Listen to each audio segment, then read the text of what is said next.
I don't remember any of it. You don't remember? For you, the day bison graced your village was the most important day of your life. But for me, it was Tuesday.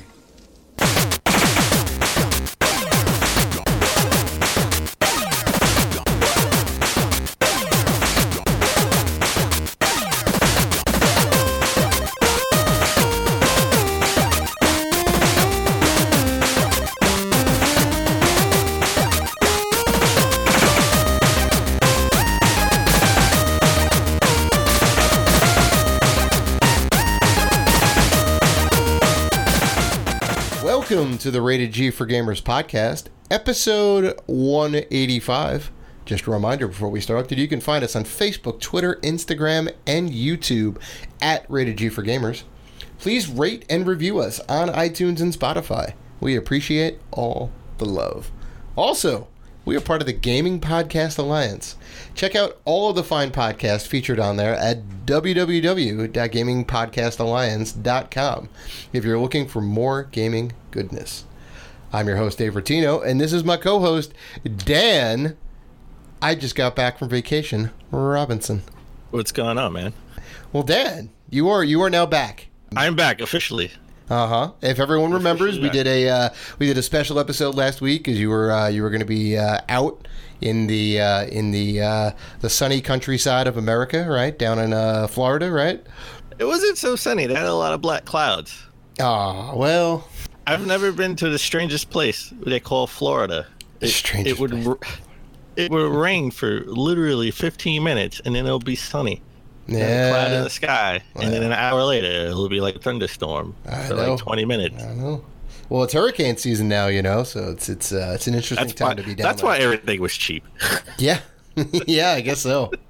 People don't necessarily want to travel, but the vacation was good though overall. Mm-hmm. I went to Universal. I've been to Universal once before, a long time ago. So it was my first time since they remember when they first opened up Harry Potter, like the Harry Potter world and land. Mid-2000s, yeah. Because it was like late 2000. Maybe, yeah. Maybe. Because I went in 2011 or 12. Mm-hmm. No, and it was like pretty new, right? Even before that, yeah. It was pretty new, and it was awesome. The wait was like 2 hours. Jeez. So I went to the Island Adventure, Universal Studios, and SeaWorld. Oh, but the trifecta. The trifecta. SeaWorld was cool. I mean, 10-year-old Dan Classic Robinson would have loved it. I would have loved it more than I liked it. It was cool. I got to see penguins and dolphins and stuff. But I went for the roller coasters.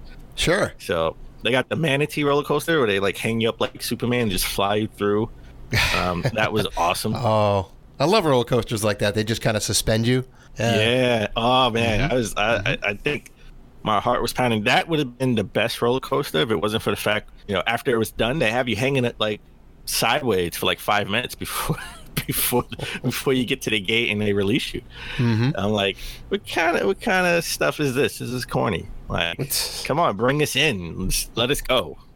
Right. You want to get in, get out, right? You're done with the ride. But I did that ride like 3 times because there was like nobody there. Oh, that's awesome. That's awesome. And then Island Adventure had like the awesome rides, like the Harry Potter ride, the new Harry Potter ride when you're like sitting on a motorcycle was the best ride of my trip. You mean a broomstick? You said motorcycle. Yeah. No, there's a motorcycle in Harry Potter world, and you got the little seat next to. You got the little seat on the side. Oh yeah, no. I know what you're talking about now. Okay. Yeah. Okay. Those old school motorcycles with with the little like side with the sidecar. Yeah, I think that was the last ride I went on. Oh yeah. And because it was like a 2-hour wait where everything else was like 20 minutes, 10 minutes. Yeah. Well, I got to say, I mean, it definitely looked right. It definitely looked like you had some fun. You threw up some pictures on the Instagram, so if you guys haven't seen, head over there. You can see all the fun that Dan had. Well, real quick. The most underrated. I want to say the most overrated ride was the Fast and Furious. It was kind of corny. Oh yeah, yeah. Did you just like sit down at the dinner table and like Vin Diesel came out and said, "We're family"? That would have made the ride much better. Oh, really? Oh boy. I mean, it was one of those VR rides, and sure, the Transformers VR ride was awesome. The best VR ride there. Spider-Man VR ride was really good. It's just kind of short, and I think that was like the first one they had. Right. But the Fast and Furious, because like we're all supposed to be in this big giant bus. And obviously the bus is moving, but it's not moving, right? Because you got the film all around us. And we got 3D glasses on, but you can see the floor in front of us. You can tell we're not moving if you're sitting in the front, at least. Oh, so that kind of screwed with the that kind of screwed with me because I'm like I can see we're not really moving. This is kind of corny. But you could look at the Instagram. I took a picture with my man Vin. Had to tell him he had to up his game. It looks pretty authentic, that Vin Diesel, the little wax sculpture. Like, I know. It's pretty on point. I know. And because it's in the gift shop. Because all the rides, when you get off, you go in through the gift shop. Oh, yeah, of course. You always exit through the gift shop. That's the gift key. shop lady took the picture for me. And she was just like, man, I wonder if Vin Diesel is really the height of the statue, of the wax statue. I was like, I don't know, but he's really short if he is. I wouldn't see why not. I figured they'd try and make it as accurate as possible, right? She was like, if he is, he's really short compared to you. Yeah, right. Because if anything, if they're going to embellish it, they're going to make him look taller. They're going to pull a Tom Cruise situation. But yes, I am back. I had a great vacation. And just like most vacations, I am sick. I come back and I'm sick. Oh, Dan. I couldn't get used to the weather. The weather changed. You know what? We commend you. I commend you, and the fans commend you for getting on the mic and powering through. Yes, I have a big cup of green tea from my Spider-Man Universal Studios mug. There you go. Living the dream. Living the dream and the memories. Well, if it's any consolation, I twisted my ankle this weekend. So I also have some pain. How did you twist your ankle? Because I'm an idiot, Dan. That's why. That's the answer. That's always the answer to that question. Okay, good. As long as we make Okay, good. All right. I just wanted to make sure. Yeah, no. I didn't get in a fight or anything. I was an idiot, and I don't know how to walk sometimes. You in the stairs 3 rounds, and the stairs 1. That's exactly right. I went 1 round, and I got knocked down on the first round. Couldn't even last 2 rounds. Yeah. So what? You in the stairs? Stairs still undefeated. Yeah, that's right. That's right. They're like 17-0. It's ridiculous. So while I was in Florida, I got to see it too. Ooh, what'd you think? It wasn't as good as the first one because I think they kind of rushed it. It wasn't as good as part 1, you mean? Part 1, yes. Yeah. Okay. Part okay. 1. They didn't really invest. They didn't really give me time to invest with the adults. As adults, they kind of rushed through it. That's fair. And I read the book and I saw the original miniseries back in 1990. So the book, tells you exactly how they're, what they're doing in their lives right now as adults to get you invested on why you should care about them now, 27 years later. But this movie kind of rushed through it. It had its moments. It was still a good movie. I still don't like clowns. But the funny part is I saw that they had in Resident Evil 2. What's the big monster in Resident Evil 2 that's unstoppable? It's I think it's an enhanced version of Tyrant. They call him Mr. X. Mr. X, yes, Mr. X.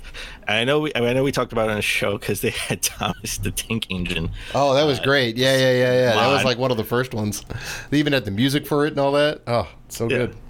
Yeah, but they put Pennywise. Oh, see. And it was even see, they just don't want me to play Resident Evil games. All right, I don't like clowns. I'm sorry. I saw Killer Clowns from Outer Space or whatever it's called when I was like 8 years old. Oh my god! Like, nah, movies are called classic, man. and then it came out maybe like a year later. I was like, yeah, I'm good. I'm good with clowns. You know, bring Power Rangers to my party. I don't want clown mommy. Power Rangers tomorrow. What are you 9? Yeah, I was actually. Okay. Well, all right. So I thought that was funny. And on the plane ride home, I finally saw X-Men Dark Phoenix. Ooh. Ugh. Was it as bad as people say? That's the question I need to ask. No. It was no. What's the measuring stick, right? Was it better than Apocalypse? Yes, way better than Apocalypse. Apocalypse was the worst out of the 4 new class movies, I gotta say, honestly. But I thought Dark Phoenix, it was believable how she got the power and what happened to her in the end and all that stuff. It was way better than The Last Stand. Last Stand is still the worst X-Men movie. Really? Sorry. Yeah, way better than The Last Stand. I mean, Last Stand was not a good movie. 1 and 2 were great. Last Stand and Apocalypse are up there as far as trash X-Men movies. Sure, I think Apocalypse got like in the 20s or 30s on Rotten Tomatoes, 30%. I don't know. A lot of people didn't like it. The only thing I didn't like about the movie was Emma Frost. They just completely rewrote her origin in this movie, and that's probably a lot of people. Did it make sense? It made sense, but then don't put Emma Frost in that situation. Put someone else. Make it a character. Well, no. I mean, like what I'm actually saying is, like, if it makes sense in the plot of the movie, for me, I'm okay, right? If it makes sense to rewrite the role in a way, or to change the origin story to make it fit within the movie narrative, like, for me, I'm okay with that. But at least I thought they sort of made her as, I thought that was like Emma Frost, or like an Emma Frost type character because of her hair. Right. It looked like her enough for you to be like, oh yeah, that's probably her, right? Yeah. So, I can understand the ultimate bad guys is what I really didn't like, but it did make sense for the movie. So I didn't think it was that bad. All right. All right. So I'm back, and I gotta tell you that one of the shocking things, when the first thing I come back, every time I come home, I still have the Kinect hooked up, and I always say, Cortana, turn on. And she always turns on. Sometimes I need to talk. I need to have a talking with her. I got to talk to her 2 or 3 times. But she listens. It's official. The update has happened. Cortana doesn't exist anymore on Xbox. Rip functionality. Yeah. The what you got to do. See, the way I have it set up at mine is, I have the Harmony home hub, right? Or the Harmony hub, I guess they call it. And you can hook up all the devices to it, right? Your Xbox, your TV, your home theater receiver, and whatever else, right? And then you can use your phone as a remote to turn everything on and do like the programs and all that. You can hook the Harmony up to your Alexa, and then you get voice control for everything, which is kind of nice. You get limited Xbox control, but you can turn all your devices on and off, which is nice. No, that's cool, and I get that. But it was so easy because I always had the fact that you had it built in. Yeah, I had the beta machine from day one, right? And I'm surprised they killed it. Like, why not just let it be? Because it worked, right? It worked. Yeah, you didn't need to have to update anything. Like, I wonder what their big game plan is now. And sometimes she would just randomly listen and do a search on Bing, and I would tell her, shut up. I didn't actually do a search on Bing, but that was it. It was just a minor nuisance. Yeah. All I want to say is, this is the first time since 2013 I've had the Xbox One and it no longer hooks up to my TV. That's a shame. That's a shame. That's a shame, Dan. The cable box is now officially hooked up to the TV directly, not through the Xbox One. And I only did that so I can tell Cortana to turn on, or hey, Xbox, turn on. Did you notice any? Did you notice any lag at all having your TV run through the Xbox? In almost 7 years. No, not really. Okay, so I guess it's different because there's no controller input, right? But I like remember when it came out and they were like, look, you could pass through another game console through the Xbox and then out to the TV. And I saw a bunch of people like hooking up their 360 and their PlayStation and like whatever else. And there was a bit of input lag between like what came out on the screen and, you know, your button presses. Like it was just like a little bit of a delay. I'm like, nope, I ain't doing any of that. But I guess with like the live TV, because there's no controller, it's kind of hard to tell. So like the audio video was all good, right? You didn't have any syncing issues or anything. Oh, yeah. Audio video has always been good. Never an issue. Nice. That I can tell at least. All right. So I'm all good with that. Interesting. So I've relegated the Kinect, the hookup with the Xbox One S, which is hooked up to my computer monitor. So it's no longer in my entertainment system. It's at my computer desk. Right. So sorry to hear all that, but so you were on vacation, right? And you know, now you're a little bit under the weather and all that. And I previously had mentioned that I sprained my ankle. Right. How I sprained my ankle was I was carrying down a bunch of items for the garage sale. The garage sale part 2, the Redux, right? Because I only really sold a bunch of video games and a couple other small things. Oh, he only sold some video games. I mean, it was the bulk of my money, but there was definitely more stuff that I had to sell. I had a ton of baseball cards, Dan. A ton of, in my eyes, useless baseball cards that there's potential for them to be worth some money. And I've been trying to hustle. Like you saw all the stuff that I had, right? You had a lot. Yeah, I had boxes and boxes of stuff. Yeah. And you even made me an offer, and I'm like, you know, I kind of want to get a little more from. I think I would have had it if I would have actually had a way to get it from you. I mean, that thing was heavy. Like, it was very heavy, and it wasn't catch a cab. You would have had to have caught a cab because it wasn't just the big red, like it was like one of those big red like Target storage bins, right?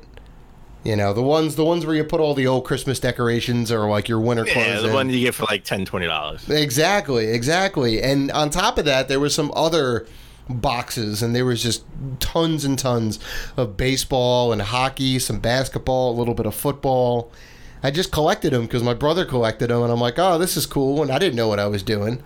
Like, he was at least smart, and he would go out and find all the rookie players who were like really good and up and coming. So he has like sheets of Jose Canseco and sheets of Barry Bonds and sheets of Dave Winfield, right? The ones that are worth more than like $1 or $2, right? So he's got some valuable stuff. I may have some valuable stuff. I don't know, but I'm glad I had the garage sale a second time. I teamed up with some other friends, so we kind of had a joint garage sale over in their neighborhood, and we did really well. I got rid of all the baseball cards. They're gone. Nice. I know you've been trying to get rid of that for a long time. So, I know. For like the last like 2 years. I think ever since I moved into this new place. And I'm so happy. Like, somebody hit me up online. We were doing the back and forth. They wanted to come by early. I'm like, no, Saturday's the day. You want the cards, you can buy on Saturday. And lo and behold, these like guys came by at like 10:45. I'm like, are you the guys we were going back and forth? He goes, yep. And they were looking through the cards like they were trying to find the good stuff. And I'm like, all right, I see what's going on. I'm like, guys, look, here's the deal. All right, you want the whole entire thing at $70? I'll give you the tin. You just take it. Just take it. And they sat there for like a good 10 minutes looking through the cards. They're like, all right, we'll take it. I said, thank effing God. Because I was not going to go through the effort and find the valuable cards and try and sell them on eBay. It's just not going to happen. So that was definitely the highlight of the day. Nice. So right, I feel good. Well, I feel good. I'm glad you got rid of some games. You got rid of some cards. Yep. Lightening the load a little bit. So, but you know what? Let's get all the anniversaries out the way, because this was, I think, there was a year of a lot of different anniversaries, and we talked about it earlier in the year. But I was on vacation, so we didn't get a chance to actually celebrate what you think is the most underrated console of all time. Why you gotta position it like that? You can say one of the most underrated consoles of all time. I think it was rated. Which doesn't it was rated. You think it was rated? Oh, well, we're talking about the Sega Dreamcast, folks. Talking about the Sega Dreamcast. $99.99. That's right. The Monumentous Day, $9,999. Still, to me, I think it had one of the strongest lineups out the gate. You know, you had Sonic Adventure, you had Crazy Taxi, you had Choo Choo Rocket, which was like a free game online, I think. You got Soul Calibur. You got the better version of better than the arcade version. They had more characters. They had better graphics. It's insane. And you also got a terrible controller. The controller wasn't great. I mean, it certainly wasn't without its problems. The controller being one of them. But I mean, it did carry on the legacy of the N64, where it had the 4 controller ports on there, which was great. So that means like developers can kind of like, they know you can have up to at least 4 controllers. They're going to build their games. They're going to build party games. They're going to build their sports games with 4 players in mind, which is always. I like the memory card that sort of had memory card with control. The VMU was kind of cool, right? It had control so you can play little mini games. I thought that was cool. Yeah. I mean, like that was kind of neat. Had like a built-in modem. The first console to have a built-in modem, which was crazy. And sadly, it was Sega's swan song for their consoles. They just turned into a developer after that. 20 years ago. I know. Did you have one at the time or no? I did not. Okay. I had a friend who listen. This was a time where I was broke. I was a senior in high school. Yeah. I was a freshman in college at the time. Yeah. So I didn't have any money. So I went to GameStop just to look at the stuff, and like I didn't have a good job. I couldn't afford it. So yeah, I remember that. But yeah. I mean, I do definitely want to do a deeper dive on this. So I mean, stay tuned. Check out the website soon enough, and we're gonna have a full write up on the history of the Dreamcast and its legacy, and maybe talk about some of the ties that it has to consoles that are consoles that have come out since. There's definitely some strong ties with Microsoft. And Dave will definitely have like a whole page on how the system was accurately rated for the time. Accurately rated. I will give my fair and honest opinion of the Dreamcast in its place in gaming history. It deserves its due. But you know who also deserves their due? Mm-hmm. Nintendo. Mm-hmm. They were 130 years old. Hold on. Back it up. The Nintendo came out in Japan in 1983. Are you telling me this company is over 100 years old? How is that possible? Well, the NES came out in the mid 80s. That's right. But Nintendo as a company has been around for 130 years. Wow. So tell the fans what they were doing before they were making game consoles. I mean, they predate all the wars. This is before World War I or II. That's right. Wow. And I mean, this picture, this iconic picture of like Nintendo's first like store or a storefront or building is iconic. From 1889. They started September 23rd, 1889. Yep. They were originally a playing card company. Yep. They make little Hanafuda cards, which are, I guess, kind of like the equivalent of American playing cards. They all had different drawings and graphics on there, and you could play various card games with them.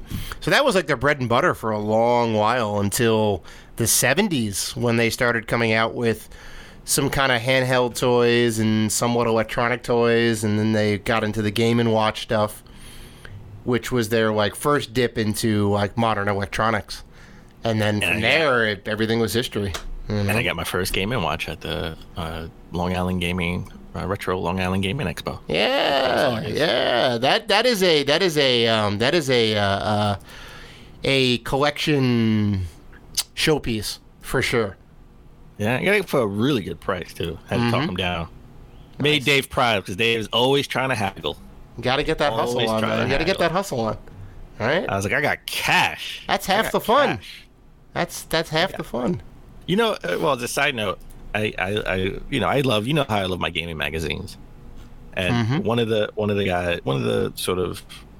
storefronts there had like just boxes full of gaming magazines, and it was like 2 for $5, right? And I was like, I really want these 5, but I really want these 5 or 6, and I was like, I'll give you $10. Like, it's 2 for $5. I'm like, I know, but I'm giving you cash right now. These magazines aren't moving, and I'm gonna give you cash right now. I'm like, come on. I'm giving you $10. I really want. I didn't have any more cash on me. I would have just paid regular price, but I didn't have any more cash on me. I'm like, come on, give me a break. Just take it. I'm buying a game too. Come on. You wore him down. That's good stuff. That's good stuff. All right. Before we get into sort of my holiday pickups or vacation pickups, let's talk about all the notable games coming out of the month of October. All the games I may or may not buy. Dan, you're buying all these games. There's like no way around it. No, you know what? I've been doing good. I have a list of games that I'm just gonna wait for Black Friday sales. You're still gonna buy. You're just buying them at a later date. You're not getting them. Much later date. I mean, that's perfectly fine. I'm all about the deal too, but to say that you're never gonna get that game is always a lie. I can set my watch to it. I still haven't gotten Secret. We'll talk about that later. So starting October 4th, we got Ghost Recon Breakpoint coming out for PlayStation 4, Xbox One, PC, and Stadia. But they won't be available for Stadia October 4th because Stadia is not going to be available until later. Probably going to pass on this game because it's a multiplayer game. I mean, as all the Ghost Recon games are nowadays. Right. A game that I am looking forward to coming out October 8th, and that is PlayStation VR and PlayStation 4, and that is Concrete Genie. Now, we saw a lot about Concrete Genie. We did. I'm surprised you're excited about this, though. 2 E3s ago, right? I think they did show a little bit at this E3. No, I mean, they weren't at this E3. What I'm talking about, it was 2 E3s ago. No. The last we heard about it was definitely 2 years ago. Well, no, the last we heard about it was in one of the State of Plays. Oh yeah. They did have a little bit about it. I'm surprised you're all hype about this though, because like you don't get in the VR headset that much. You don't have to play in VR though. It's not a VR game. It has a VR capability. I really think that's the draw. To be able to walk or like look around the game world in like the big city. No pun intended. No pun intended. A lot of drawing in. No pun intended. Drawing in this. I mean, graffiti. I'm sure it would still be fun. Yeah. I'm sure it would still be fun without the VR, but the VR really makes it for me. Are you going to get this game in VR? Are you going to get this game well, I mean, I don't know if it's going to be physical though, right? I don't know either. That's the question. It's probably going to be digital. I'm assuming it's going to be like $20, maybe $25. So probably at that price. More. You think it's going to be $60? No, it's not. Definitely not 60. Concrete $29.99. Physical release, yes, it is a physical. Oh, all right. Then yeah, I'm probably gonna get this game. I knew it was $20, $30. A game I'm definitely gonna get, even if it is digital. And that is Ukulele and the Impossible Lair. Come out for PS4, Xbox One, Switch, and PC. You just want this to become a new franchise. Ukulele, listen, I love my 2D platformers. This should have came out first, and then they put out the other Ukulele game that came out a couple of years ago. And the mediocre 3D version. Yeah, they would have more time to spend on it to make it better. I mean, you're not wrong. It definitely did need some love. And that's, that was kind of the problem. It was a mediocre to good 3D platformer, right? It was okay. Yeah, you're right. Exactly. Yeah, it was mediocre to good. Mediocre to good. A game that I'm kind of on the fence if I'm going to get it or not, at least day one. And that depends on the price. If it's $60, I'm definitely not getting it day one. And that is coming out October 15th for the Switch, The Witcher 3 Wild Hunt Complete Edition. Oh, you better believe this game is coming out at $60 for the Switch. And you better believe I'll be picking this up Black Friday. I mean, that is fair, Dan, because you have this game already, possibly twice over. I don't know if you have it for Xbox and PlayStation, but you definitely have one copy of it. I have it you for do, both. yeah. So you already have it twice over. I bought it for Xbox when it first came out, and then I bought the definitive edition for the PlayStation. See, there you go. And now you're gonna buy it again on the Switch.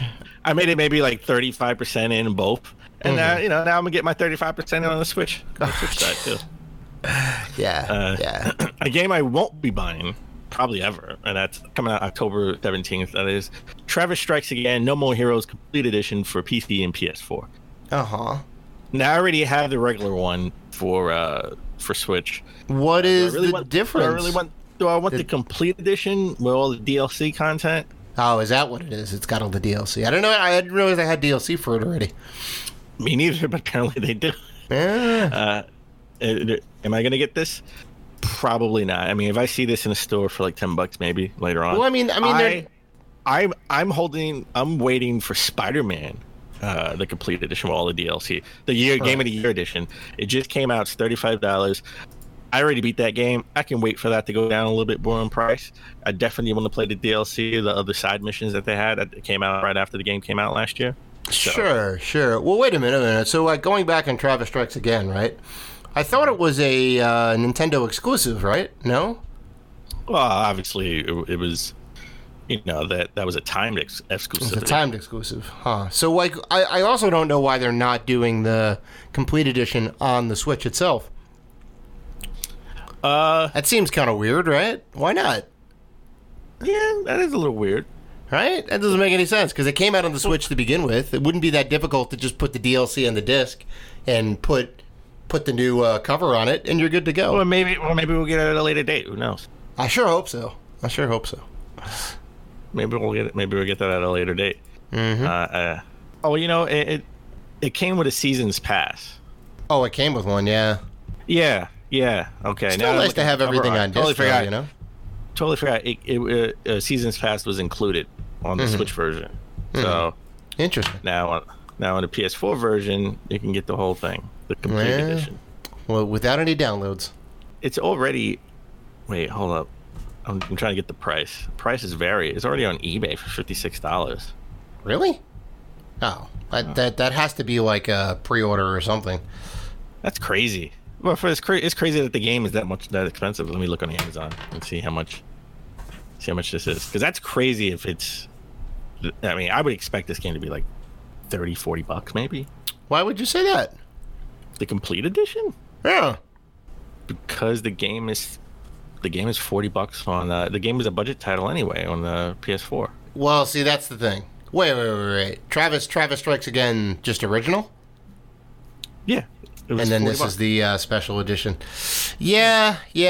I don't know. It's probably just what people are selling it for. I don't think that's necessarily actual retail. It better be $40 too.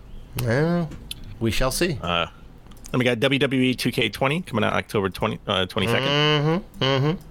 That won't be coming out for the Switch. It's just sadly. Xbox and PS4. Sadly, I'm surprised.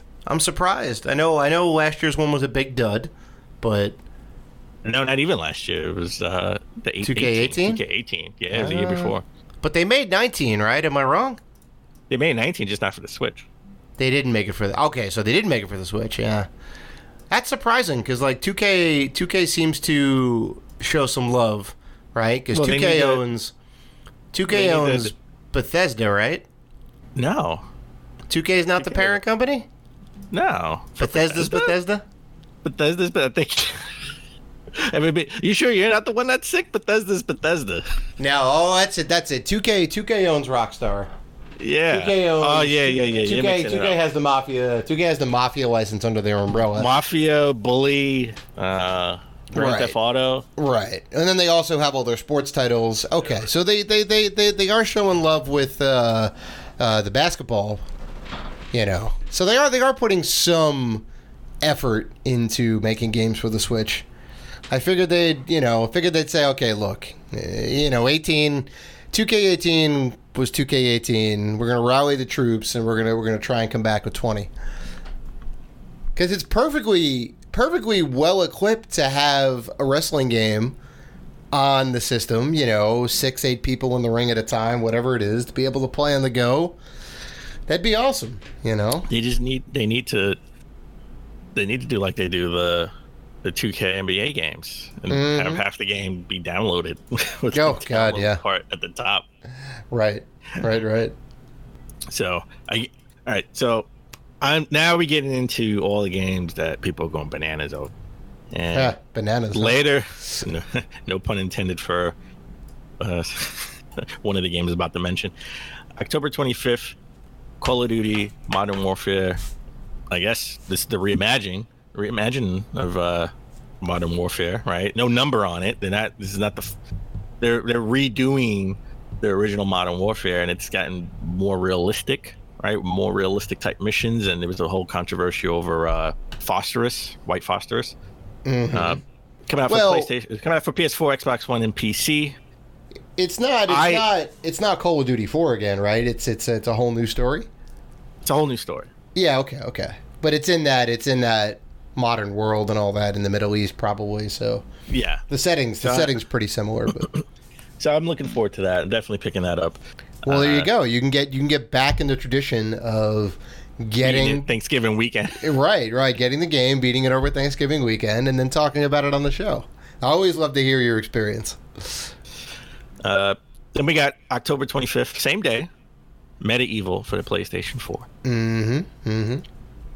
So I don't know how excited I am for that game. I guess it depends on how I feel when we get closer to that date. I have to actually have. I didn't tell you this. I'll tell you this for the first time while we're recording. Oh. I have a trip to Vegas for work. Well, la-dee-da-den. During the first week of November. Woo! Well, I don't know how long I'll be gone, so I don't know if I'm going to pick these up day one just because I'm maybe planning a trip and handling some work stuff, and the end of the month for me is always crazy, so I gotta make sure all that's taken care of. Well, so I can guarantee, Dan, you'll be gone till November. Stupid. October 25th is a big day. That's a big day. Not only we got Call of Duty, we got Medieval, but we also have what some people are calling potential game of the year, just off of previews, and that is The Outer Worlds, which is coming out for PS4, Xbox One, and PC. Weirdly, no Stadia mentioned. I know. Do you want to know why they're saying that? Well, tell me, Dave. Why? They're saying that because this game is being made or is made by Obsidian. Obsidian is the makers of Fallout New Vegas, which in most fans' eyes is the best of the new series of Fallout games. Not to mention, Obsidian used to be Black Isle, which was the original developers of Fallout 1 and 2. So Fergus Urquhart, I believe he is still with Obsidian. I think he's the head of Obsidian. He's the guy. That guy is a genius. So I am very happy to see them kind of branching out and doing their own version of Fallout in their kind of own way, their own post-apocalyptic game. So I'm pretty hype. I'm pretty hype about it. Haven't gotten to play anything yet, but out of everything I've seen, looks good. It looks pretty good. Okay. Yeah. A game that you're probably gonna go bananas over. Oh, jeez. All puns intended. Super Monkey Ball Banana Blitz HD. Yeah. Coming out for PS4, Xbox One, Switch, PC, October 29th. And lastly, you're not gonna get this, or you're gonna get this? You're gonna get this, right? If it came out for the Vita, I would get it, but no. The Vita? Jesus. Who makes games on the Vita besides Limited Run? The answer is no. That's all I need. That's all I need. Limited Run. Come on. Crazy. A game that I am 100% getting. I am super hyped for. Coming out Halloween, October 31st. Exclusive to the Switch. Luigi's Mansion 3. Oh, you mean it's not coming out on Xbox? I'm surprised. I'm shocked. Give it a month. I'm shocked. Give it a month. Maybe it'll only have a month. Exclusivity. Deal with Nintendo, and then they'll branch out. That's fantastic. This is coming out on Halloween. It is a game built around a haunted mansion. Very good timing. Very good timing. Kudos, Nintendo. I think there's a missed opportunity, honestly, between October 4th to 22nd, right? Let's stay away from October 25th because that's Call of Duty. Oh, you're saying to put it out early because the whole month of October is spooky scary, right? Yeah.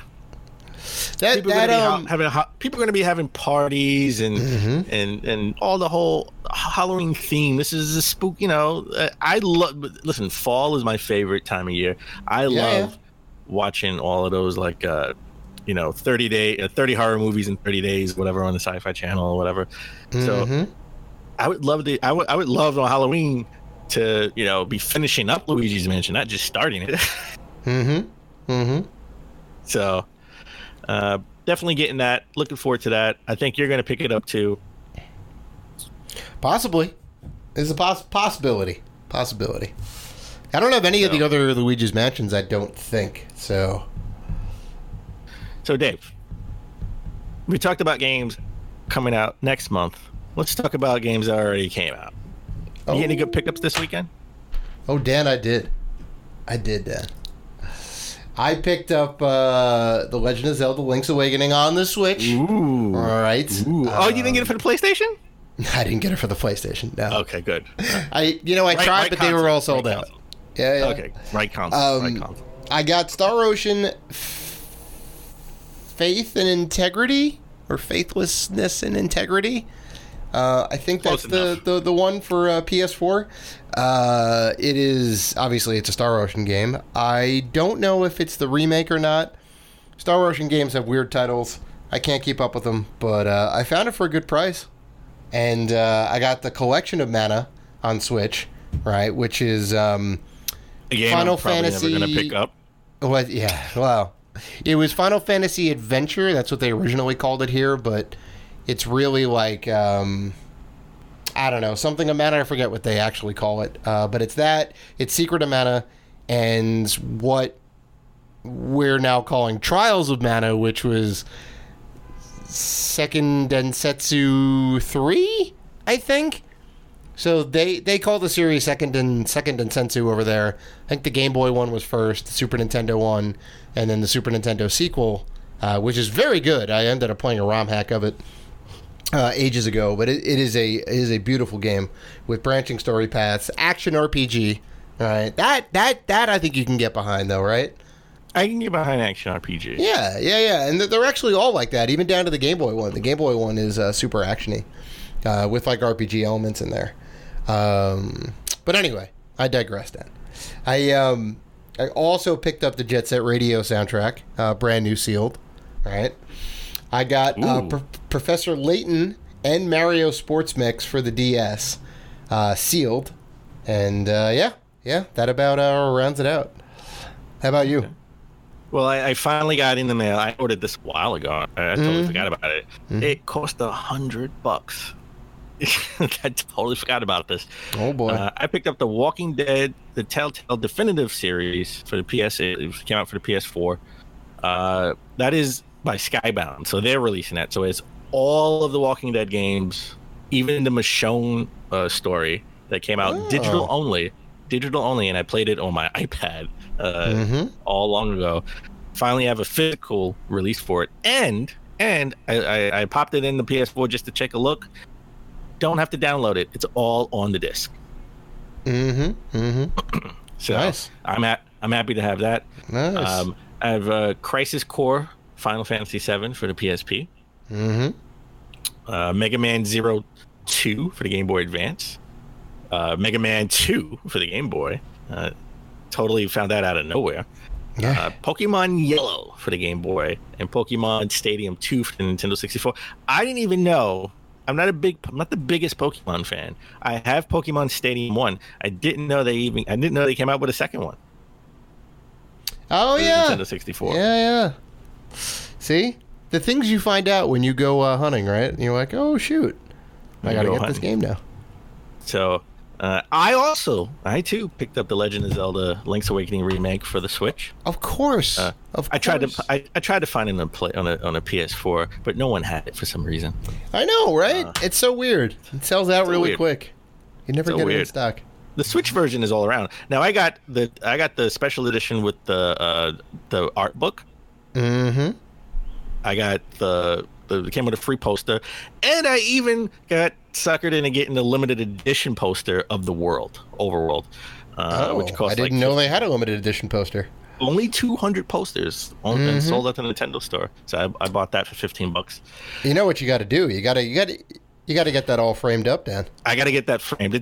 It's nice and rolled up in the cardboard, right? I got to go get that framed. Mm-hmm. And I did it. I picked up all 4 amiibo that came out that day, which was Link's Awakening amiibo, Solid Snake, Squirtle, and Bulbasaur. So I got all 4 amiibo. Mm-hmm. I got all of those except for Solid Snake, sadly, because they were sold out. Oh, go to the Nintendo store. I went there earlier today. They still had a whole bunch. All right, we'll do. I picked up a gray Switch Lite. Yes, I did it. Yeah, I couldn't help myself. I Lite. Okay. I got the Switch Lite, and I got to say, the Switch Lite is super light. It's. I mean, it's it lives up to the name. It lives up to the name. It has no. Think about it. It doesn't have any batteries in because there are no Joy-Cons. So, when you have a regular Switch, right, you have 3 batteries that you have to worry about charging all the time. The 2 Joy-Cons and the base unit. Here is only 1 battery. So, and there's no rumble feature or any in the HD rumble. All that's not in there. So this thing is super light, and I love it. I got to be honest, I love it. I wish I could dock it to the TV. Not even having a dock, just a wire or a small. Well, that's also part of the stuff that they took out, right? Yeah, I guess. But I mean, so people are saying that's a firmware update. So people are saying that they could probably make that a firmware update. I don't know. Digital Foundry, I could have sworn Digital Foundry IGN said that that's something that they could have left in. There was no reason to take it out, but I guess they don't want to. I guess they don't want to stifle sales of the original Switch, right? Especially that they put out. I don't think version. it's that. I think there is some there is a little bit of circuitry in there that kind of controls that. I think. Otherwise, why not? Well, then it's not really a Switch, right? Because it doesn't switch. No. The thing definitely doesn't transform. So I don't know. And I got a Genesis Mini. Very nice. I tell you real quick. I went to Best Buy to get it because Amazon bought out the leases to a whole bunch of stores where I work, and one of the stores is a GameStop. So I no longer have a GameStop that's in walking distance of my job. It's super far away. It's like either 40 blocks in this direction or 25 blocks in this direction. Right. Well, that's actually something we're going to talk about later in the show. We do have some news about GameStop. So yeah, but I don't think the news relates to my GameStop. I think that's more so on Amazon. Getting the leases to all the stores in that strip, but all the storefronts in that strip. But I went there. They said they had 2 left. They couldn't find it. They finally found it. It was right in plain sight. It was just a PS4 Pro in front of it. The guy tried to give me the box that was that was sitting in the front, the first box. It had a huge sticker on the front where it was covering the Genesis.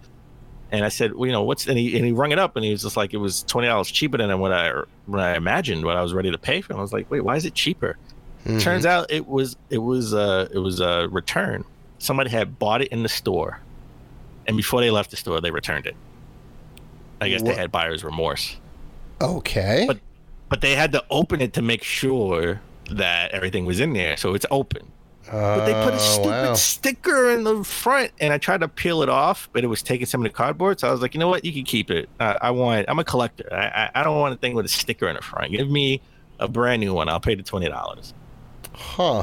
Well, there you go. You want a nice clean box. You want a nice clean box. I can kind of get behind that.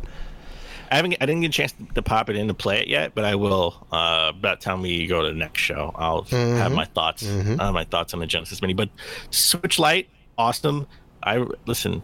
If you play the Switch mainly handheld, like Dave does, I play it exclusively. I think 99% of the time, I don't have it docked.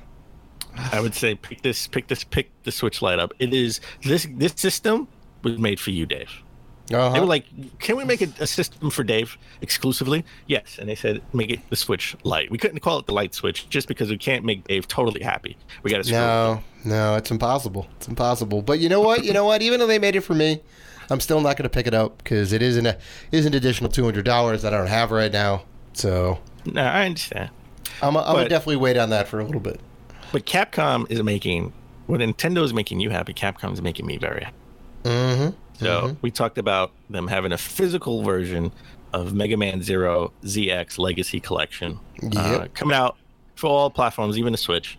But the Switch version is the one I really want. I didn't get the Mega Man collections for the Switch because they were downloads. You had to download like half the games. Yep. Right? Yep. Capcom has heard me. Specifically, they heard me. And they said, we're going to make Dan happy. So the physical version for Mega Man Zero ZX Legacy will be all on the cart. So that makes me very happy. I'm going to buy it for the Switch. Nice. So Dave, as we always try to start the show, but epically fail, what have you been playing? I've been waiting for this moment, Dan. All right? You kept me in suspense. I think we are at the longest ever in the show right now. And we have finally gotten to my favorite part of the show. So I am ecstatic. I have been playing the aforementioned Collection of Mana and Link's Awakening. So I'm kind of rotating between those two games. They are both fantastic. The Collection of Mana does have a large selection of filters. You can play in the original Game Boy screen size as well as a kind of blown up 4x3. And there's a couple different color palettes on there, so that's great. That's for the Game Boy version, right? The other ones I think just play full screen. And Link's Awakening, the remake, is 100%. It's fantastic. No complaints with the game so far. I have yet to get into the new dungeon builder, which I know a lot of people say is kind of like but I can't really comment on that just yet. So I don't know. Okay. Well, we've been playing. We played the Division 2. We booted that up a couple of nights ago. So that's. It was a little weird getting back into that because you've been gone for so long, and I've played other shooters, and I got to get used to like the mechanics of, playing the Division. But we got back into the swing of things after like a good maybe 20-30 minutes, right? And it was like, oh yeah, okay, that's what this. This is how you throw a grenade, and that's how you get health back. And yeah, we got in the swing of things. I thought we did pretty good. We have to play more of it, though. We have to dedicate ourselves. Well, we do, because we definitely loved the first one. We lamented the fact that we didn't get to play that much. Yeah, no, it feels good. I did enjoy playing again. There's not a lot of people online, but it's still fun, right? It's still pretty fun. No, listen, we had a blast when we got back into it. After we sort of had to teach ourselves how to play again. Yeah, I mean, that's just a given. Yeah. I finally beat The Awesome Adventure of Captain Spirit on the PS4. That was sort of the teaser demo they had for Life is Strange 2 that came out maybe like 2 years ago. Oh, yeah. So I finally beat that. Did it have a good... Is it satisfying, the ending? Like how it all kind of wrapped up? Well, I mean, it was a little morbid, sort of having an abusive father. I'll just say that. Okay. But at the end, you do see your neighbors, which were the boys from the actual game Life is Strange 2. Oh, so it all ties in. And that's how it ties in. Nice. I beat Gears 5 for the Xbox One. Wow. I tried to find that game for the PS4. Couldn't find it. No, you couldn't find it? That's so weird, Dan. That's so weird. Wow. What'd you think of the story? Story, definitely awesome. I was invested. I'm emotionally invested at the end because you have to make a choice. And I'm just curious to see, because people will have different choices, obviously. How are they gonna? How is that gonna play into the eventual Gear 6? Which, spoilers, at the end nothing is resolved, so there's Gear 6. Oh, of course. They're always gonna leave it open, right? That's their like bread and butter. Besides like Halo. I mean, you know, once you find out who Kate really is, you're like, oh! But it didn't solve anything. So Gear 6 is imminent, definitely coming out for the Xbox Prime, the XP, as we're gonna coin it, XP.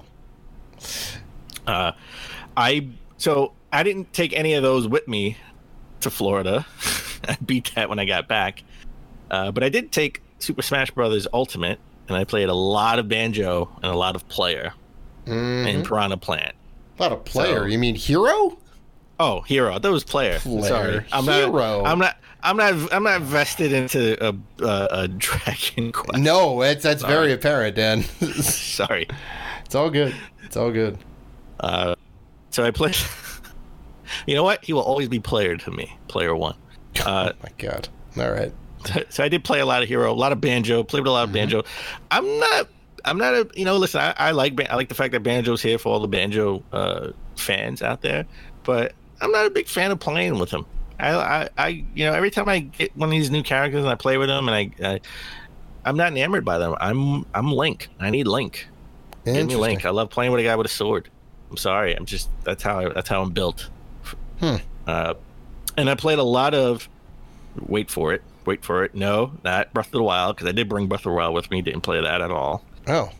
I did bring Astral Chain with me. Thought I would have cleared I thought I had a lot of time playing with that, especially on a plane. Didn't even pop it in the Switch. I played a lot of Gianna Sisters Twisted Dreams Ultimate Edition on the Switch. Okay. Oh. I like the game because you go between the two worlds, because one sister is light, one sister is dark. Yeah. I played it. The platforming could be tighter. It could be tighter. Like I'm sitting here. I know it's old, that old school platforming where you got to be super precise. Yeah, it's one of those. Yeah, it's annoying. Yeah, that's really annoying. I'm like, I hit the guy, and it you know, because it's like I get hit and I'm dead. And I'm like, I hit him in the head. Yeah, I hit him on the side. Come on. This hit detection sucks. Yeah, I have it downloaded. I think maybe for Xbox. I think it's okay. It's fun. You know. Well, I got it for the crazy. Wii U, and then this is the Ultimate Edition, the Ultimate Edition for the Switch. Yeah. And before Link's Awakening remake came out, I played the Link's Awakening, the original, on the Game Boy Advance. I played the Game Boy version on my Game Boy Advance. I didn't want to play on the actual Game Boy. Right. So I played like maybe until the first dungeon, and then finally, I've been playing on the Switch Lite. And I got the gray one, by the way, just in case I didn't say that. The yellow one is atrocious, and I'm not getting a turquoise one. Turquoise one looks nice, though, but I wanted the gray one. Yeah, all right. I've been playing Link's Awakening solely on that, remotely. On a bus, on a train, at work, sometimes. So I love this game. I'm enamored by this game. I think this may be the first Zelda game I actually beat. You know, you're pretty close to the end of Breath of the Wild, man. Just beat the damn game. I'm at the end of Just Breath of the Wild. Beat the damn game. I brought it with me. I didn't even play it. Oh, you just take like an hour, if even an hour. Go through Ganon's castle, beat Ganon, and watch the ending. I'm telling you, man. I can't. I'm playing Link's Awakening. I understand. You need to stop playing Link's Awakening for like an hour. Play some Breath of the Wild and say, "Hey, I beat it." I already have 4 instruments. Oh, how many do I need? 6? 8. 7? 8? All right, so I'm halfway there. 7 or 8, yeah. All right, so I'm halfway there. I have 4 instruments already. Actually, it may only be 7. No, actually, no. I think it's 8. I think there's 8 dungeons in total. So you got a little bit to go. You'll get there. I'll get that. So I'm having fun with it. I'm really loving it. Good. Well, that's the most important part, right? So, all right. So why don't we take a break? When we come back, we'll get into the top gaming news of last week.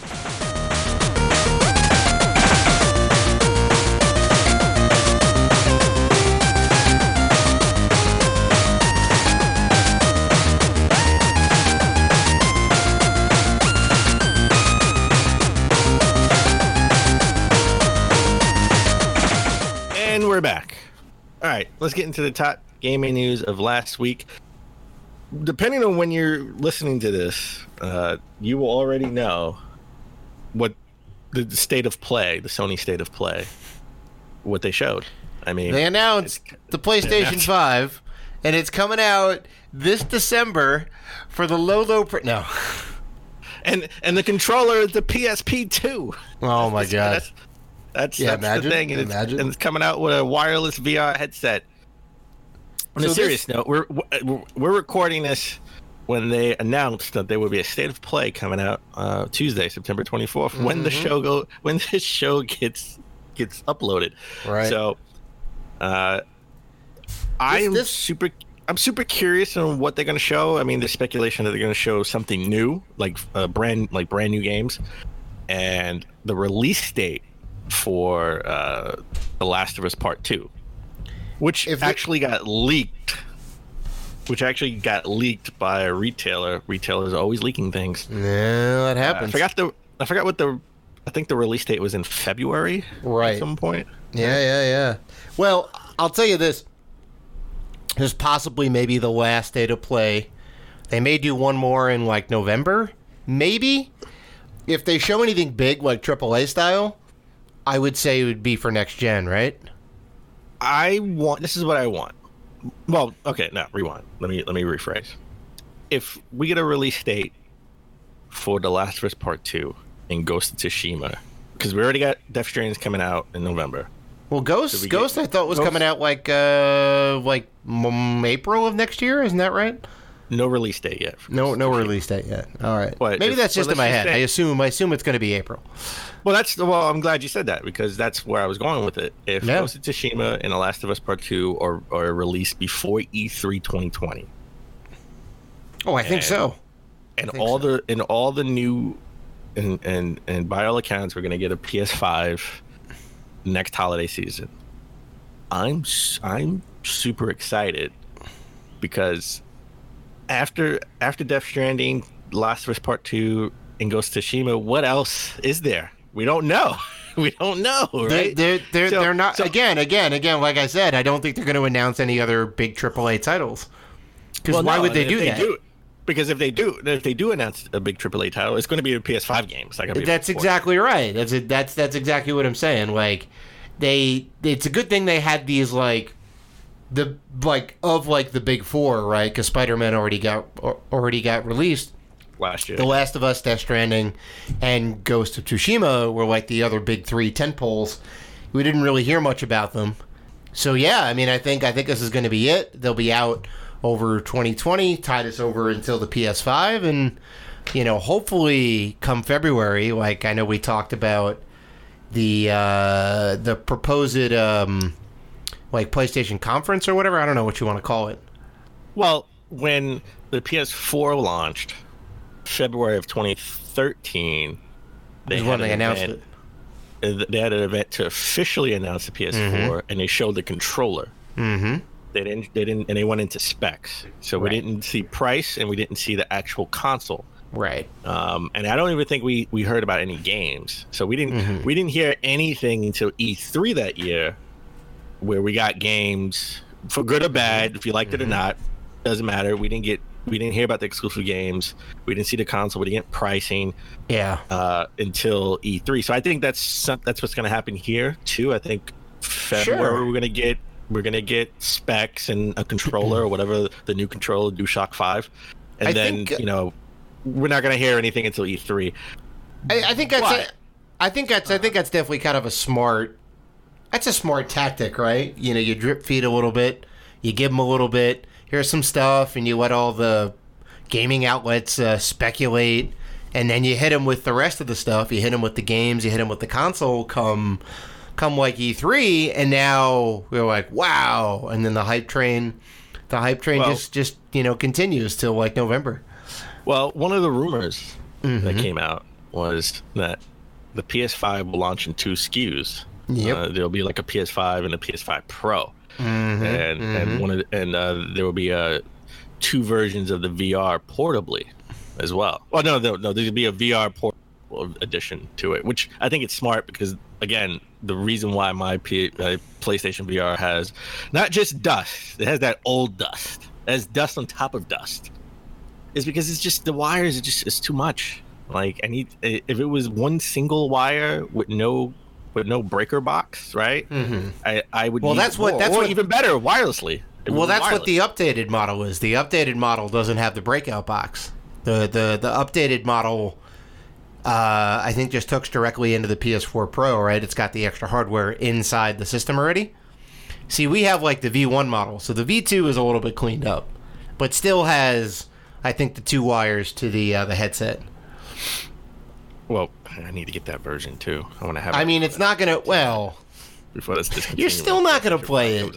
You're still not gonna play it. Who knows? The wires aren't the barrier to entry because I use my damn thing all the damn time. Well, you have room. I'm sort of in a studio, right? I own a house, but I'm like in the basement, like the studio apartment. So well, that's another thing too. Yeah, you do need a little bit of distance. All these wires. Yeah, I mean, if you're playing a game like Beat Saber or whatever, you need to be far enough away from the camera to actually pick up on the movement. So that's like definitely something. Maybe they can improve on that. You can be a little bit closer. The wireless thing would be great. I mean, I when I hear the word portable, and I also think VR, I think you're gonna get hit by a car and you're gonna die. Okay. I know it's morbid, but that's what I think. So morbid. That's what I think. Well, like. That's obviously not what it is. It's, portable in the fact that probably that maybe it is like full on wireless with like a battery charging thing or whatever, right? And you don't have to be tethered to the console via like some HDMI wires, right? Maybe that's what they're referring to, because you can't really be out and about unless you have like someone like guiding you down the street. Otherwise, it's going to be a nightmare. Yeah, no. I'm good. I'm good. I think it's interesting that there would be sort of like a pro model and a regular model, because. Do you think it's a smart move? Yes, a part of me wants to say yes, only because there were rumors about the Xbox having an elite and non-elite model, a regular model, but then we heard that Microsoft put kibosh on that because they didn't want to separate the market. They just want to have one model at least up first. Well, they did do that with the 360. There was technically 3 different models, right? There was one without the hard drive, the 20 gig model, and then like the 60 gig model or the 80 gig model. No, that's true. And there were like 3 SKUs out the gate, and that worked out pretty well for them, I think. No, listen, and I gotta get the pro model when it comes out. Well, of course. I mean, I get the real model later on. The pro model is there for us, right? The people, the adults who have money, the grown man gamers or the grown woman gamers, the people that have money to burn, and they can just, I want to get the better model with all the stuff. Yeah, but that's going to be like $600. I don't think. Well, all right. I mean, whatever it is, whatever it is. Says the man who just bought a new Nintendo Switch Lite. Come on. $200. Yeah, well, I mean, that's $200 extra just randomly out of the blue. If you put the old Nintendo Switch, the original Nintendo Switch, and the Nintendo Switch Lite together, that's still less than $600. It's $500. Oh my god. All right. I mean, do you actually think the Pro model? So do you think the regular model is going to be 5 and the Pro is going to be 6? No, I think it would be like 6 and 4.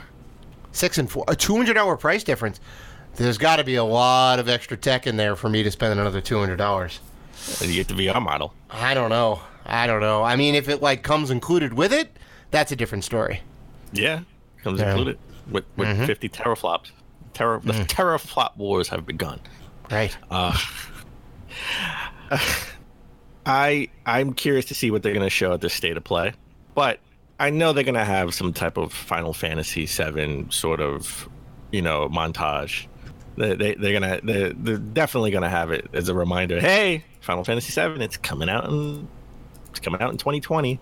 Well, I mean, sorry. And maybe they're and I don't think they're gonna really show anything new other than this classic mode that they're talking about, where you can actually play it. Yeah. I mean, like, that's the thing. Like, we know exactly how much of the adventure is going to be there. We know it's like maybe 1/3 of the game, right? It's all of Midgar, and once you get out of Midgar, it's like you got to wait for the next part. This new classic mode is hot. It's fire, Dan. It's fire. I know you're not a big fire. What's that? Like fire? It's hot like fire. Hot like fire. Hot like fire. Hot to the touch. So I know a lot of fans were divided on the new action-oriented Final Fantasy, right? Uh-huh. When the original and most of the Final Fantasy games were turn-based, all right? So they're putting in a classic mode. It's not full-on turn-based, but like it does give you like menu options.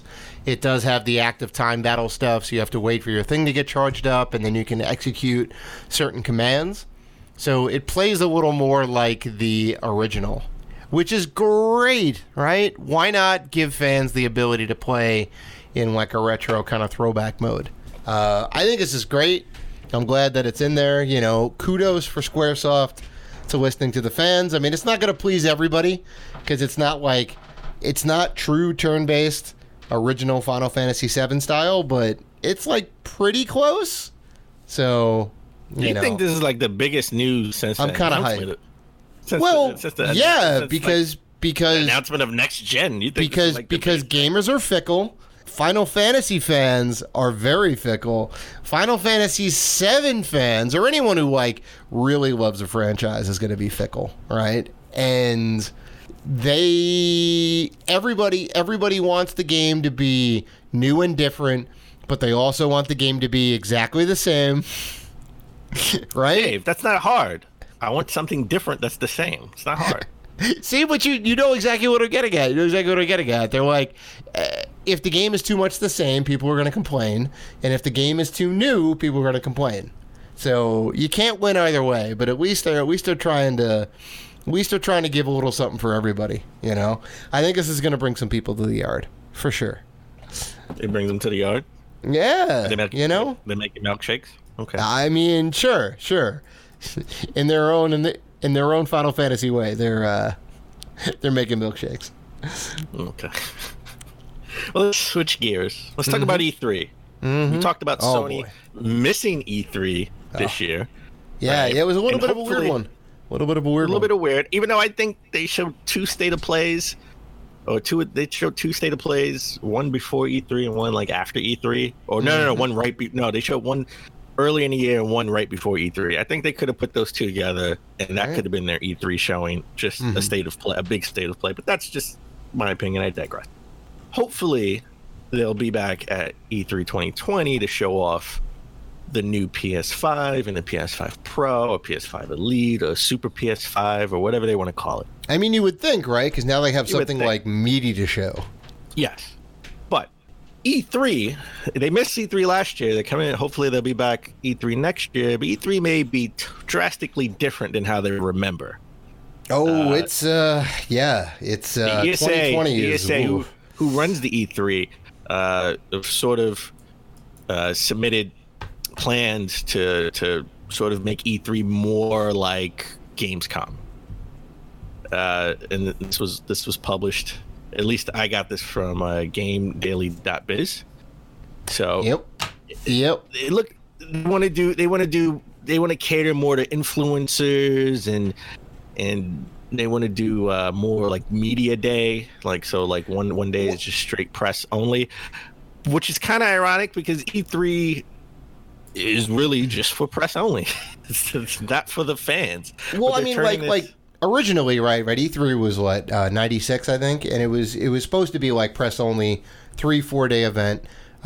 You got to get press badges, you got to go, and then that's it. And then they slowly started to allow fans to come, and there was a limited amount. Now there's like up to like 10,000 tickets for fans, I think. Yeah. But the problem and certain is outlets can give away fan tickets. Sure. The problem is that E3 is at the bottom of the list in terms of overall attendance. All right, they hit 66,000, which, you know, you may say, hey, that's a lot, but comparatively, like, Gamescom is higher, Taipei Game Show, Paris Games Week, Tokyo Game Show, China Joy. I don't even know what that is, but everything is trumping E3, which was once the biggest, right? It was like everyone went to E3 to show off their stuff, and that was the convention that you went to. All right.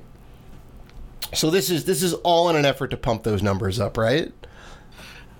It is, because numbers are down, and a lot of their attendance are down due to the fact that Sony wasn't there this year. Microsoft is not actually there anymore. They're across the street, kind of doing their own thing. Yeah. EA is down the block. Right. And companies like Limited Run, like the smaller companies, don't even. They do their own little thing. Yeah. They do their own thing online. So they want to. They're going to redesign the show floor. Not to mention, a lot of people we've never been to E3, but a lot of people a lot of industry people say that just how everything is structured is weird, because they got to go to they're on one side seeing a game, and then they got to go all the way to the other side for an appointment, right? And it's crazy because you got to get through all thousands of people to get there, right? And lines is so long, and it's just crazy. So they want to structure it. They want to redo the show floor to where things are closer together, so people aren't running around the whole convention center. They want to have digital E3 experiences. God knows what that really means. I don't know what that really means. They want to have media day, which is ironic. But okay, so right, that's what it was originally. What it kind of still is. Yeah, so one of the days they're going to say it's probably press only. I would say maybe the first day, right? Get the press in, get them in and get them out. They want to invite more players and fans, so they're going to release more tickets. But how do you get away from the long line? They have something called Qtainment to have engagement with people that are waiting in line. Yep. So this definitely isn't a new concept. I wonder if you actually saw some of this when you were down in Universal Studios. Did they have any sort of like interactive bits or whatever to keep you entertained while waiting online? Not in SeaWorld, but in Universal, that's all they did. Because I mean, it's just like remember when we do the planograms or when we worked at Circuit City. That's right. Everything is structured to when people are waiting in line. Even we go to any retail store, you're waiting in line around little knick-knack products. You got to get all the impulse buys, batteries and the candies and the whatever. Yeah. So I was, I went to Universal. I wanted to go when there would be less kids, and it so happened to be during hurricane season. But the lines weren't that long. But you can see as we're since there's nobody in line, you're sort of cutting through, just walking, and you see all the, like the Harry Potter castle in Hogwarts. You see all the paintings that are talking to you and moving, and then you see, sometimes you sit down and you're just waiting in a certain area, and then a show will pop up, right? There's like a puppet show or some interactive VR show that's happening. All Qtainment examples right there to keep you entertained as you wait on your 2-hour line to ride the Harry Potter ride.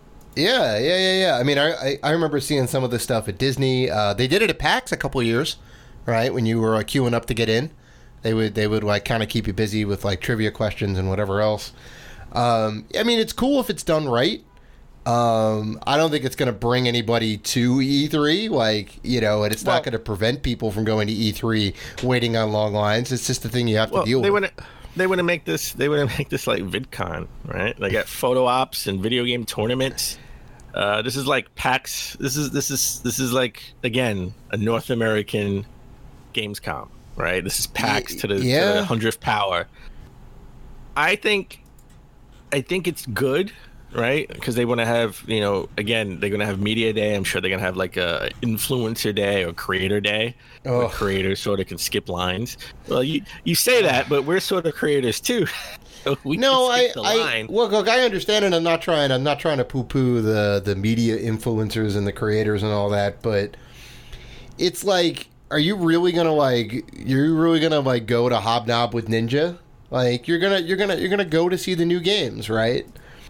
Well, they can have they want to have celebrity engagement, which I don't know what that means. You can hobnob with Ninja.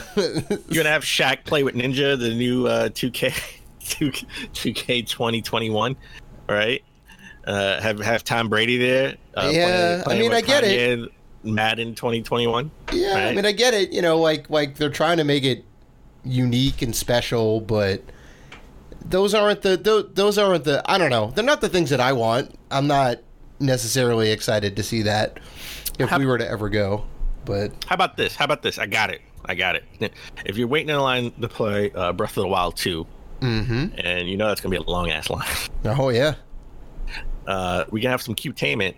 Nintendo can take the most expensive cardboard in the world and put it together and give people waiting in line those cardboard VR headsets. That'd be pricey, Dan. That'd be pricey. That's like 80 hours worth of cardboard per person for everyone standing on the line, right? So, all right. Well, we talked about Nintendo having the most expensive cardboard in the world. They also now have the most expensive rubber in the world. We talked about. We didn't get a chance to talk last week because I was on vacation, but they had that round hula hoop looking rubber thing that you could put Joy-Cons in. Yeah. They said, the announcement's forthcoming. We thought that would be some type of Joy-Con fit. I coined it. Mm-hmm. It turns out it's a little bit more than just a Joy-Con fit. It's an RPG Joy-Con fit. Yep. Which is kind of weird and interesting at the same time. Well, hey, man, it's all about getting people to exercise without feeling like you're actually exercising. And this is gamification to the nth degree, right? Well, it's called Ring Fit Adventure. Mm-hmm. Nintendo, stop trying to get me to exercise. Stop trying to get you to exercise. No, I mean, I think it's a good thing, right? Like, depending on how much this comes out for, whatever the price is of it. It's $79.99. It's $79.99? You think it's going to be $80? No, it's $79.99. I think the price was already revealed. I think it's like $80. Oh, they've announced it already at $80. Yeah, I know like it needs to be durable. That's a little bit pricey. If you most want expensive rubber, yeah. Most expensive on Amazon rubber. Is on Amazon is $79.99. Comes out October 18th. Mm-hmm. It's the most expensive rubber you'll ever buy. Please don't say it like that. So look, you could take this. You could take the rubber hula hoop with the Joy-Cons attached. You could get your Wii Fit board, and then you could just rock out. That's right. Well, you know what? We did the story. I meant the reason why it's here. I didn't put it in notable games coming out next month because there's a story. But yeah. October 18th, you can get the Ring Fit Adventure. The Ring Fit Adventure. There you go. Yeah. Look. I know you're going to tell me no, but I know you're still going to get this. It's got to happen. I'm probably picking up at a garage sale in 5 years. Mm-hmm. You're picking up a garage sale in 5. You will get this way before for $8. For $8. You're definitely going to be curious. Well, you know what? You have to buy it first. I got to see how much fun you have with it, and then entice me to buy it. And our last bit of news. Let's talk about GameStop. Mm-hmm. A place you can actually buy the most expensive rubber Nintendo has ever released in the world. I just had to get it out there one more time. Oh, boy. So GameStop, they have this whole restructuring plan, right? And they got rid of a whole bunch of top-level executives. I think it was they got rid of like 200 employees or 150 employees or something like that. And that reached into Game Informer where like half their staff was just decimated. And I hope everyone gets back on their feet soon. But I thought that was it as far as the restructuring. But I kind of back in my head knew if when you're doing a restructure like this, you're gonna have to restructure the stores as well, right? Like you're gonna have to start closing some stores down. And it looks like they plan to close 200 stores, or even more soon. So, for everybody who will be affected, I hope everyone can, get on their feet. I don't want to see GameStop go anywhere. I mean, this is a place that's dedicated to video games, and I think we need that, especially. I think we need places like that, because when GameStop is hot, right, and they're thriving, that makes Amazon give you 20% off a pre-order. That makes Best Buy give you the same 20% off a pre-order if you join the Best Buy club, right? But when places like GameStop go under, that doesn't entice Amazon and Best Buy to do anything for the gamers. Well, sure, because I mean, there's not enough competition. There's no reason to incentivize people when you're technically the only game in town. All right, nobody can beat Amazon for, release day shipping to your house or work or whatever it is. Like, it's the best. Like, I almost exclusively buy things on Amazon, and if I forget for whatever reason, then I'll go to retail and pick that game up, all right? But I'm not really going to Best Buy or GameStop to browse. Like, maybe like sometime to check out some of their like used game stuff. I can find something on a deal, but that's really it. I'm not going to spend more than a couple bucks on a game. Well, if it's a Nintendo release, I'm going to the Nintendo store because they're gonna have something. Chances are they're gonna have something. A pen. It's a unique experience, right? It is Nintendo. Poster. You've got a ton of exclusive stuff just by going to the Nintendo store, right? Yeah. Yeah. But if it was a PlayStation or Xbox game, I would love to pre-order on Amazon and get the 20% off. The issue is you get it at night, right? They usually it's the last thing delivered at your house. Well, they don't actually have the 20% anymore, right? Like, no, I know. That's all what done. That's what I'm saying. I'm saying I want, I go to the Nintendo store for Nintendo games, and I would buy it from Amazon. I prefer to buy it from Amazon to get the 20% off. But since I have nothing enticing me to buy it from Amazon, I don't want the $10 credit. Because again, you want to get the game a lot that of times, day. Yeah. Well, a lot of times I don't get the game until super late at night or the next day. So at least if I go to Best Buy, I can just pick up the physical game and play it when I get home. Right. So I mean, so like GameStop, and then buy from GameStop because I get the points too.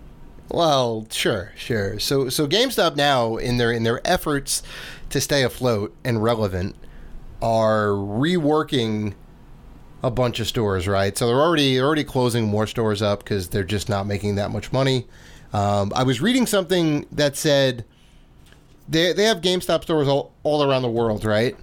And I think they said that there are at least 2 GameStop stores within 5 miles of each other. Which is crazy. So wherever there's a GameStop store, there's another one that's pretty close by, right? So that doesn't mean they're like everywhere like McDonald's. That means they're in the major cities, right? There are places where they know that people congregate and, they'll get foot traffic and this and that. So they put 2 of them so close together, and now they're fighting against each other, right? Because you have 2 different GameStop stores. So that is kind of a bit of a problem.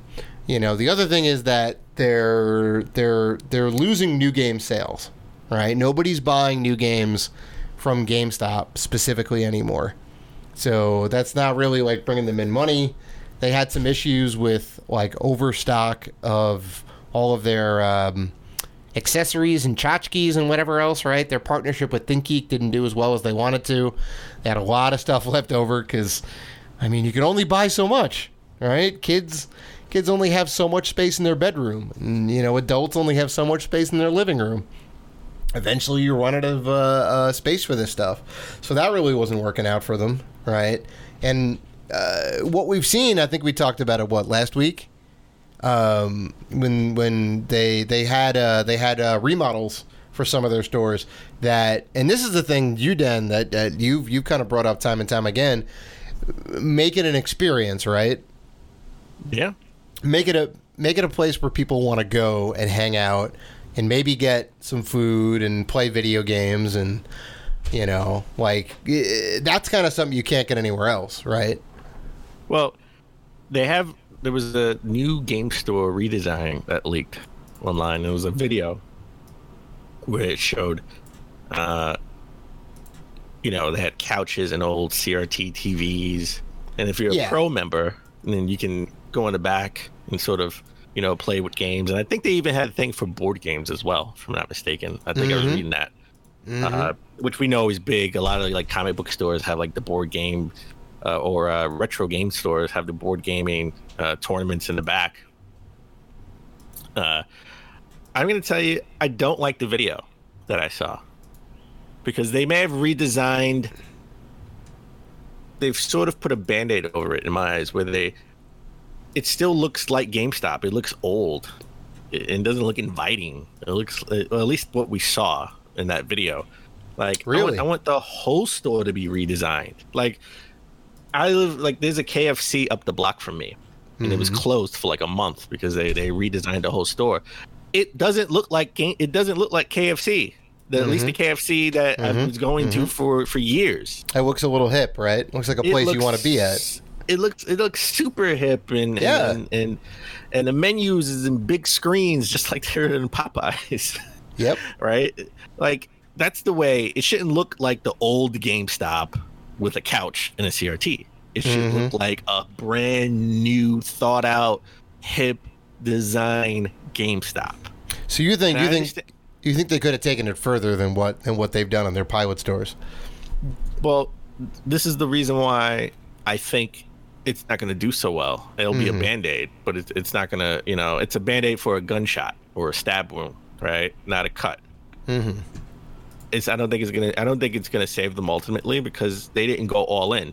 They sort of said, let's just put a couch and some old TVs in our already awful looking old, you know, store. That's fair. You know, that's fair. It's fair. So no one's gonna want to necessarily come by and hang out. Also, if you're saying that all the like setup and games that are there to like free play, you need to have a pro membership to use them. Like, that's another barrier to entry, right? You know, because then you have to pony up and do all that. I'm okay with that part, right? Maybe even have like, hey, you could play all the demos. We have like a whole demo setup, which looks sort of like arcade style, where you could play PlayStation 4, all that stuff for free. Like, just come in. But if you want to sit down and have an experience and have a drink, right? I think there should be not a bar, you know, that they don't serve liquor, but like, you know, sort of like a Starbucks, right? Maybe partner up with Starbucks, partner up with Dunkin' Donuts, and have like, you know, a Dunkin' Donuts in the back or downstairs or upstairs on the side next door, something where you can, you know, have a drink, have a donut, sugar. There you go, sugar. Energy drink. What do we see at all the conventions? Energy drinks. Yeah. Get like some of that G Fuel up in there, right? Get some sort of partnership going, right? Yeah. Kids like all that stuff, you know. And then you can make some side money if you have a you know, food and beverage license or whatever it is, right? Get them to stay there, to hang out. Have knowledgeable staff that, you know, you want to come in and like, oh, hey, like, I like talking to these people, as opposed to, I hate dealing with these people because they're going to sell me 29 million things, right? You can try and sell them the same stuff by being very knowledgeable and kind of into video games, and, you know, act like you want to be there, or get people that want to be there, and in turn, you will end up buying a bunch of stuff as like a consumer. I know I totally would, you know, and it's a place I would go to like a little bit more than I do now, right? And it wouldn't just be for trying to find some cheap retro games, right? Trying to find some Wii games under like $5. Like, I'll come there and hang out. Maybe I would get a pro membership. Maybe I would hang out and play some video games, and, you know, but I see what you're saying. Like, you know, if they're going to try and do it, they really have to lean into it, because ultimately I think they're going to end up dying. Like, everything's going everything's going obviously digital, right? And Amazon's kind of got a leg up on that, right? You know, physical or digital, they can get you that product like on launch day, guaranteed. Like, boom, there it is. They have the mechanism to get that to you. You can cut out the middleman. You can go straight to Microsoft or Xbox, right, and get your game digitally. Like, that's never going to change. And GameStop can't get around that. That's I think is always going to be a problem for them. Well, they can just get Stadia and you can rent the game. They could just get well, there you go. That's another thing too. Yeah, so I mean, I don't know. I mean, this is it's definitely something we're to keep covering. Any new news about GameStop, you will definitely hear from us because we are curious to see what they try and do, to see what this new auto parts former CEO of auto parts is going to do to try and turn this company around. So, you know, we wish them all the best, and hopefully they open one of these pilot stores up in our neighborhood. We can go by and check it out and let you guys know how it is. But yeah, I think that about does it, Dan. That's episode 185 in the books. Before we go, we have one final secret code for our Link's Awakening giveaway. Send us the secret code. This week, it's Marin, M-A-R-I-N.